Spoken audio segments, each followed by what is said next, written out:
Salam alaikum wa rahmatullah et bienvenue dans cette nouvelle vidéo où nous allons traiter la correction d'exercice numéro 7 du deuxième chapitre, Généralité sur les fonctions.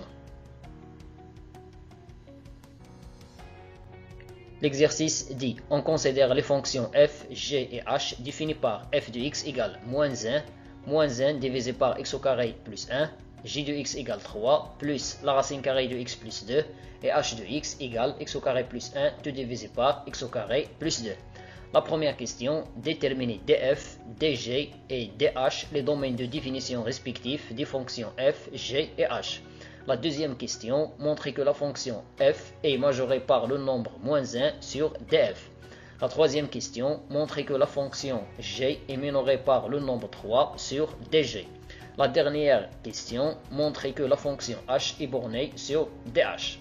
Alors commençons par la première question. Déterminons df, dg et dh, les domaines de définition respectifs des fonctions f, g et h. On a df, c'est l'ensemble de tous les nombres réels x tels que f de x appartient à R. C'est-à-dire l'ensemble de tous les nombres réels x tels que moins 1 divisé par x au carré plus 1 appartient à R. Cette dernière expression appartient à R si seulement si le dénominateur ne s'annule jamais. On sait que quel que soit x appartenant à R, x au carré est supérieur ou égal à 0. Cela signifie que si j'ajoute 1 aux deux côtés, l'ordre ne change pas. J'obtiens x au carré plus 1 supérieur ou égal à 1, ce qui est supérieur strictement à 0. Alors cette expression est strictement positive sur R. Cela signifie que x au carré plus 1 est différent de 0 pour 2x de R. Il en résulte que l'ensemble de définition de la fonction f, c'est l'ensemble R. Pour la deuxième fonction, on a g de x égale 3 plus x plus 2, tout c'est la racine carrée. Alors, l'ensemble de définition de la fonction g, c'est l'ensemble de tous les nombres réels x tels que g de x appartient à R. C'est-à-dire 3 plus la racine carrée de x plus 2 appartient à R. Cette dernière expression appartient à R si seulement si l'expression qui se trouve sous la racine carrée est positive, c'est-à-dire x plus 2 est supérieur ou égal à 0. Ce qui implique que x supérieur ou égal à moins 2. Donc, on déduit que l'ensemble de définition de la fonction g, c'est l'intervalle semi-fermé moins 2 plus l'infini. Le dernier cas, on a h de x égale x au carré plus 1 tout divisé par x au carré plus 2. Alors, l'ensemble de définition de la fonction h, c'est l'ensemble de tous les nombres réels x tels que h de x appartient à R. C'est-à-dire x au carré plus 1 tout divisé par x au carré plus 2 appartient à R. Et cette dernière expression appartient à R si et seulement si le dénominateur ne s'annule jamais, c'est-à-dire x au carré plus 2 est différent de 0. On sait que quel que soit x appartient à R, x au carré est supérieur ou égal à 0. Si j'ajoute 2 aux deux côtés, l'ordre ne change pas. J'obtiens x au carré plus 2 supérieur ou égal à 2, ce qui est supérieur strictement à 0. Donc, quel que soit x appartenant à R, x au carré plus 2 est une expression strictement positive. Ce qui implique que x au carré plus 2 est toujours différent de 0 pour n'importe quel nombre réel x. Cela signifie que l'ensemble de définition de la fonction h, c'est l'ensemble R. La deuxième question, montrons que la fonction f est majorée par le nombre moins 1 sur df.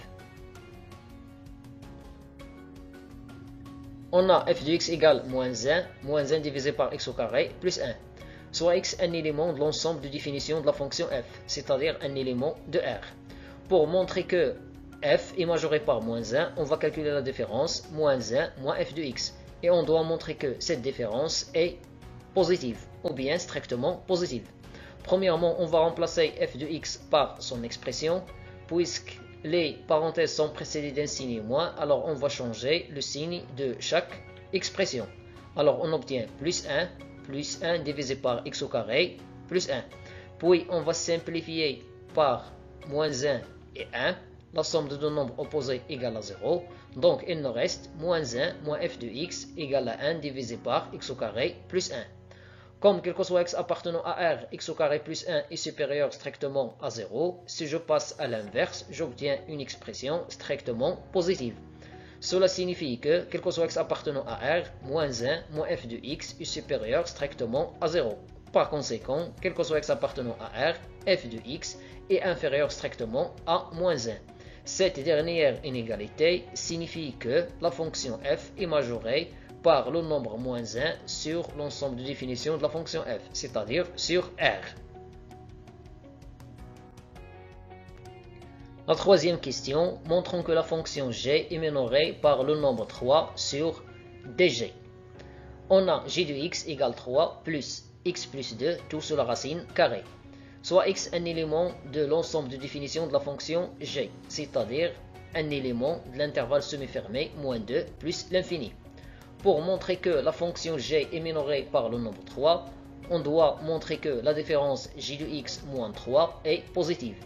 On remplace g de x par son expression, puis on va simplifier par le nombre 3. J ici 3 et moins 3. Donc, il ne reste j de x moins 3 égale la racine carrée de x plus 2. Comme quel que soit x appartenant à l'intervalle moins 2 plus l'infini, la racine carrée de x plus 2 est supérieure ou égale à 0. Cela signifie que j de x moins 3 est supérieur ou égal à 0 sur cet intervalle. Et l'on résulte que, quel que soit x appartenant à l'intervalle moins 2 plus l'infini, j de x est supérieur ou égal à 3. Cette dernière inégalité signifie que la fonction g est minorée par le nombre 3 sur dg. La dernière question, montrons que la fonction h est bornée sur dh.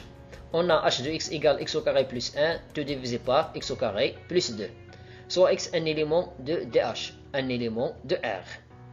On sait que, quel que soit x appartenant à R, x au carré plus 1 est supérieur strictement à 0. Ainsi, quel que soit x appartenant à R, x au carré plus 2 est supérieur strictement à 0. Par quotient, on obtient, quel que soit x appartenant à R, x au carré plus 1, tout divisé par x au carré plus 2 est supérieur strictement à 0.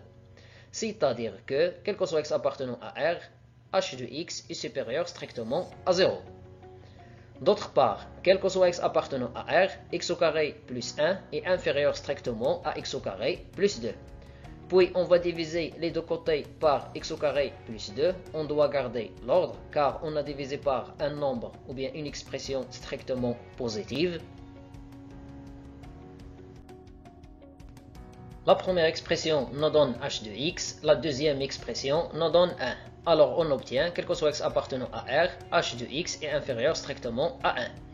D'après les deux résultats, 1 et 2, on déduit que, quel que soit x appartenant à R, h de x est compris entre 0 et 1. Et l'on résulte que la fonction h est bornée sur R par les deux nombres 0 et 1. Finalement, je vous remercie pour votre attention et à la vidéo prochaine, Inch'Allah.